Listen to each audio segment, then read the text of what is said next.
आदरणीय विधायक जी, खड़से भाई, शकील भाई, सदानंद जी और गणेश भाई को तो मैं क्या बोलूँ। इनको तो यही कहना होगा कि जो शीर्षक है अपना ये तय हुआ था कि जब किताब आएगी तो विमोचन के लिए मैं आऊँगा। तो मैं आ गया हूँ और मैंने मुझसे प्यार से इन्होंने ये सम्मान दिया कि इस किताब की भूमिका आप लिखें। और मैं इनके बारे में जानता हूँ, जितने सालों से जानता हूँ, जो बात मैंने इसमें लिखी है वही मैं आपसे शेयर कर रहा हूँ। ये किताब जब आप तक पहुँचेगी तो आप खुद जो मैं कह रहा हूँ शायद आपको बिल्कुल सही लगेगा।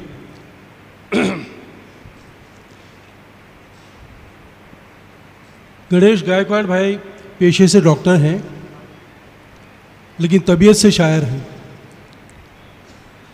और यहाँ पर तबीयत का ख़ास तौर से रेखांकित करना चाहूँगा तबीयत को, क्योंकि तबीयत ही वो चीज़ है जिसके बगैर आप कुछ और हो सकते हैं, शायर नहीं हो सकते।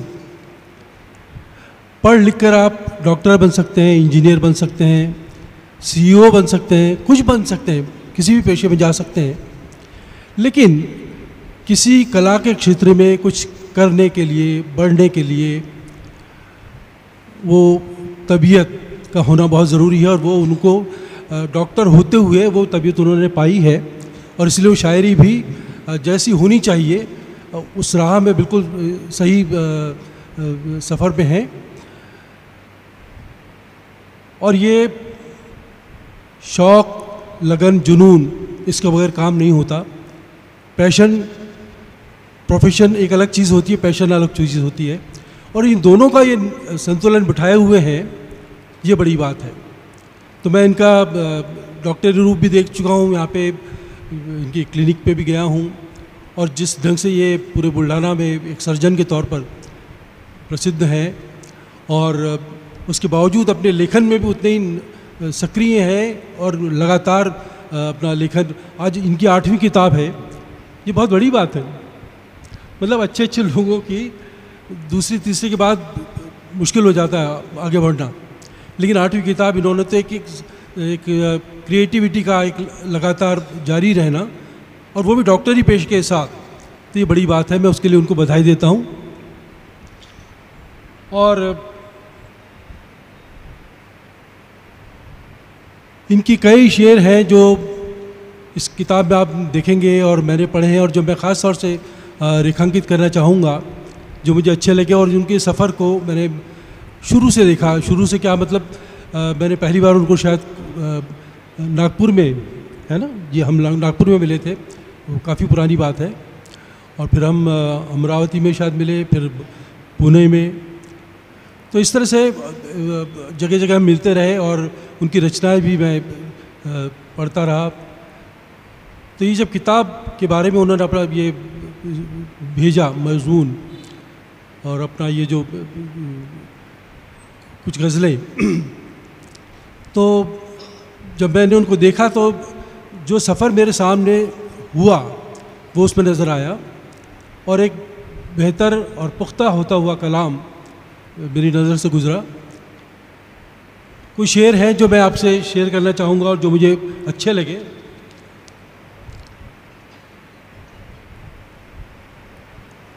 तू कह रहा है कि तुझ पर खुदा का ध्यान नहीं, तू कह रहा है कि तुझ पर खुदा का ध्यान नहीं, तो बारिशों में तेरे सर पे साहिबान क्यों है।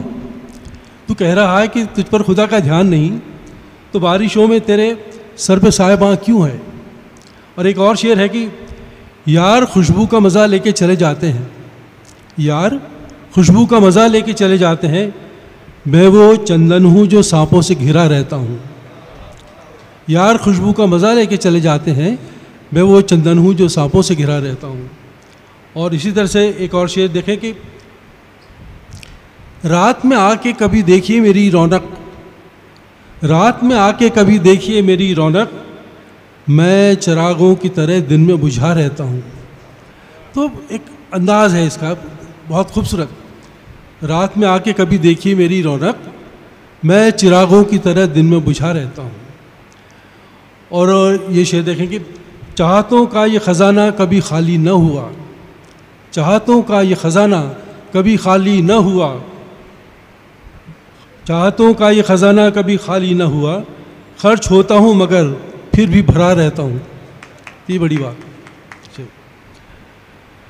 मेरे ख़िलाफ़ ज़माना है कोई बात नहीं, मेरे ख़िलाफ़ ज़माना है कोई बात नहीं, तू किसके साथ है इस जंग में ये साफ़ तो कर।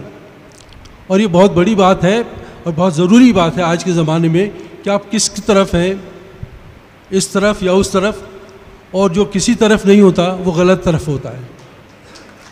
तो आपको अपनी दिशा, अपना पक्ष तय करना चाहिए और आज के माहौल में ये बहुत ज़रूरी है। ये माहौल हमें कहाँ ले जाएगा, मैं अपनी शेर जब पढ़ूँगा मैं उसमें बात करूँ इस पर। जो हर किसी को नज़र से गिराता रहता है, जो हर किसी को नज़र से गिराता रहता है, मेरी नज़र से कभी वो नज़र मिलाए तो उसकी असलियत भी तो मुझे मालूम है। और आखिरी शेर ये कि मेरी जो मैंने इस भूमिका में लिखा हुई है कि रखा है, जो इस ज़माने को खुद का खुदा समझता है, जो इस ज़माने का खुद को खुदा समझता है, वो खुद को पहले ज़रा आदमी बनाए तो। शुक्रिया। तो ये गणेश गायकवाड़ साहब का सफ़र जो मेरी नज़रों से गुज़रा और जो मुझे अच्छा लगा, और मैं जिसके लिए दुआ करता हूँ कि ये सफ़र जारी रहे इसी तरह से, और ये दोनों प्रोफेशन और पैशन दोनों का संतुलन बनाए रखें, और आगे भी हमें इनके नए नए संग्रह और मिलते रहें। मैं उनको बधाई देता हूँ।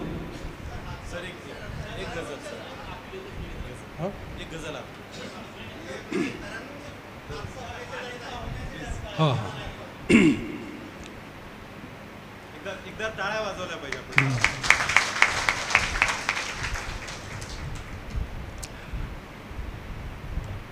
वो गज़ल पढ़ने से पहले मैं दो कुछ शेर जो मैं समझता हूँ कि ज़रूरी है, और जिस हालात की मैंने बात कही थी वो थोड़ा रेखांकित करना चाहता हूँ, और आपकी एक नागरिक की तरह, एक समाज के मेंबर की तरह से जो जिम्मेदारी है, आप सब बखूबी वाकिफ़ हैं, लेकिन फिर भी मैं थोड़ा सा, शकील भाई मैं कुछ कहना चाह रहा हूँ। पहले तो मैं जो मुंबई और हमारा रोज़मर्रा का सफ़र है और ज़िंदगी जो है उससे दो चार शेर पहले शायद आपने सुने हो या आप तक पहुँचे हों, उसके बाद कुछ बात करूँगा और वो फिर गज़ल तरुण से सुना के मैं जिस जगह हमारी मुंबई की ज़िंदगी, और अब तो खैर सब जगह की ज़िंदगी यही है कि किसी दिन जिंदगानी में करिश्मा क्यों नहीं होता, किसी दिन जिंदगानी में करिश्मा क्यों नहीं होता, मैं हर दिन जाग तो जाता हूँ, जिंदा क्यों नहीं होता। शुक्रिया। किसी दिन जिंदगानी में करिश्मा क्यों नहीं होता, मैं हर दिन जाग तो जाता हूँ, जिंदा क्यों नहीं होता। और ये शेर देखें कि हर आदमी के कई पहलू होते हैं, कहीं बाप है, कहीं बेटा है, कहीं मालिक, कहीं नौकर। किसी दिन जिंदगानी में करिश्मा क्यों नहीं होता, मैं हर दिन जाग तो जाता हूँ, जिंदा क्यों नहीं होता। मेरी एक ज़िंदगी के कितने हिस्सेदार हैं लेकिन, मेरी एक ज़िंदगी के कितने हिस्सेदार हैं लेकिन, किसी की ज़िंदगी में मेरा हिस्सा। शुक्रिया। मेरी एक ज़िंदगी के कितने हिस्सेदार हैं लेकिन, किसी की ज़िंदगी में मेरा हिस्सा क्यों नहीं होता। और मैं फिर आपको वहाँ पे लेकर आना चाह रहा हूँ जो बात शुरू की। हमने आज़ादी के 75 वर्ष बड़े उत्सव के साथ, जोश के साथ, उल्लास के साथ मनाने भी चाहिए। वो उत्सव उल्लास किसी भी देश का बराबर रहना चाहिए, लेकिन हम आम जनता के जो हालात हैं, आम ग्रामीण लोगों की जो हालात हैं, उनको भी ध्यान में रखें, उनको नज़रअंदाज न करें। ये मैं कहना चाह रहा हूँ। मुझे याद आ रहा है कि 15 अगस्त के वक्त पे शायद सबको कहा गया था कि एक झंडा अपने घर में रखो, ख़रीद के रखो या लेकर। और एक आदमी और ये सब जगह ये वायरल हुआ था, वो वीडियो एक या वो जो न्यूज़ थी कि उसको राशन के लिए कंपलसरी कर दिया गया था कि आप झंडा लीजिए, और उसके बाद पैसे नहीं थे। तो उससे उसकी क्या देशभक्ति कम हो गई? उसकी मजबूरी थी कि नहीं था उसके पास पैसा और उसको राशन नहीं मिला। तो ऐसा देश जिसमें ऐसे लोगों को राशन नहीं मिले, वो 75 वर्ष उत्साह से मनाए, इस पर सोचना चाहिए, इस पर सोचना चाहिए। तो हमारे उन लोगों के लिए भी कि जो अभी भी आज़ादी के दिन से दूर है, सचमुच की आज़ादी जिसे कहते हैं, मैं उनके लिए एक शेर कह रहा हूँ कि पुराना शेर है, लेकिन मैं चाह रहा हूँ कि इसको आप फिर एक बार सुने। शाम को जिस वक्त खाली हाथ घर जाता हूँ मैं, शाम को जिस वक्त खाली हाथ घर जाता हूँ मैं, मुस्कुरा देते हैं बच्चे और मर जाता हूँ मैं। शाम को जिस वक्त खाली हाथ घर जाता हूँ मैं, मुस्कुरा देते हैं बच्चे और मर जाता हूँ मैं। और ये शेर, इस कंटिन्यूटी में है 2-3 शेर जो मैं जिस पर बार बार जोर दे रहा हूँ। ये शेर देखें पहले तो शकील भाई खास तौर से, हमने बहुत आशाएं रखी और आशाओं का क्या हुआ? ये शेर, वो आफताब लाने का देकर हमें फरेब, सूरज वो आफताब लाने का देकर हमें फरेब, हमसे हमारी रात के जुगनू भी ले गया।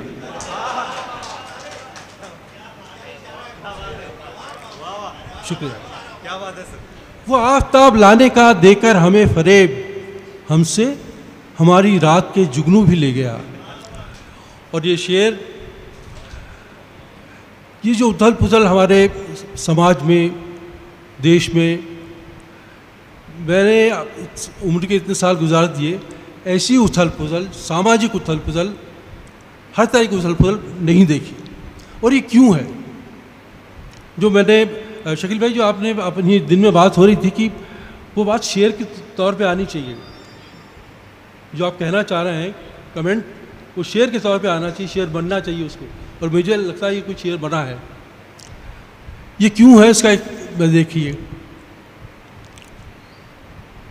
नई लाशें बिछाने के लिए ही ये सब क्यों हो रहा है?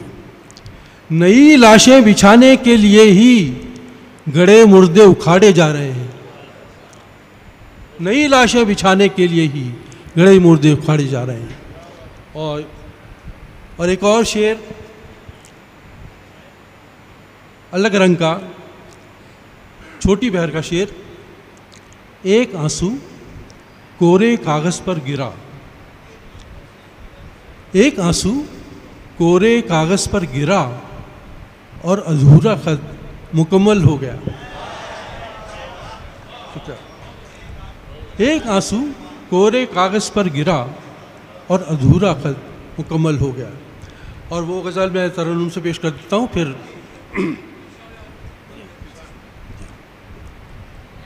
यहाँ हर शख्स हर पल हादसा होने से डरता है।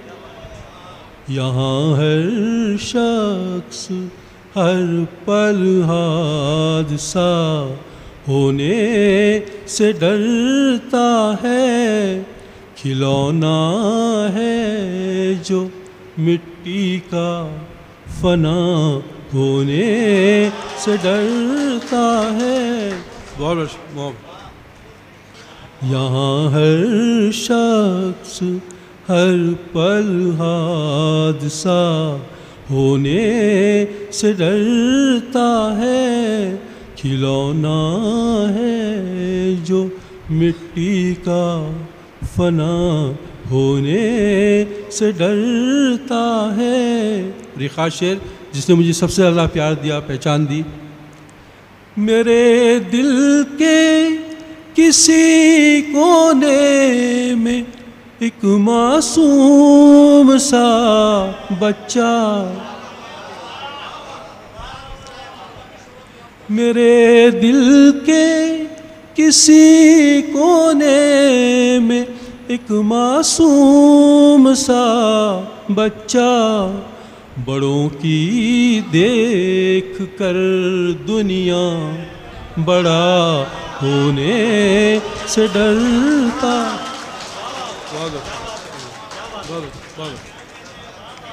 बहुत मेरे दिल के किसी कोने में एक मासूम सा बच्चा बड़ों की देख कर दुनिया बड़ा होने से डरता है। खिलौना है जो मिट्टी का फना होने से डरता है। और ये शेर बहुत मोहब्बत, शकील भाई बहुत बहुत मोहब्बत। और ये शेर आज के इंसान के नाम ज़रा देखें। न बस में जिंदगी इसके, न काबू मौत पर इसका। आज का इंसान न बस में जिंदगी इसके, न काबू मौत पर इसका, मगर इंसान फिर भी कब खुदा होने से डरता है। बहुत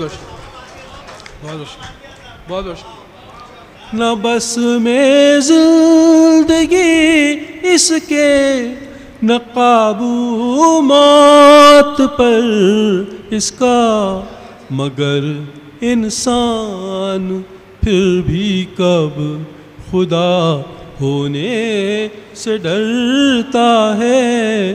खिलौना है जो मिट्टी का फना होने से डरता है। और गज़ल का आखिरी शेर, ख़ास शेर, बच्चे वाले शेर पर बहुत प्यार मिलता है, लेकिन ये शेर भी मुझे उतना ही अजीज़ है और उतना ही सच्चा भी है। ये हम सब पे लागू है, उस पर ज़रा गौर से सुने। इंसान कहीं का भी हो, अमीर हो, गरीब हो, अमेरिका का हो, इंडिया का हो, कहीं का भी हो, हमने मतलब ज़िंदगी एक न एक पल हमें ऐसा जीना पड़ता है कि हम ऊपर वाले से कहते हैं बस बहुत हो गया, वापस बुला ले। हर इंसान की ज़िंदगी अपनी छाती पे रख के बात करें, हर इंसान की ज़िंदगी में कभी न कभी ऐसा पल आता है। हमने अमीरों, खरबपतियों को खुदकुशी करते देखा है, तो वो कोई पल आता है तभी तो ये सब होता है। तो ये पल आता तो है, लेकिन जब आता है तो बहुत कम लोग होते हैं जो कर जाते हैं इस तरह का। लेकिन बाकी हम लोगों ने, हमने कोरोना में हमने क्या कुछ अपने आप को बचाने के लिए क्या कुछ नहीं किया। तो ये शेर देखें।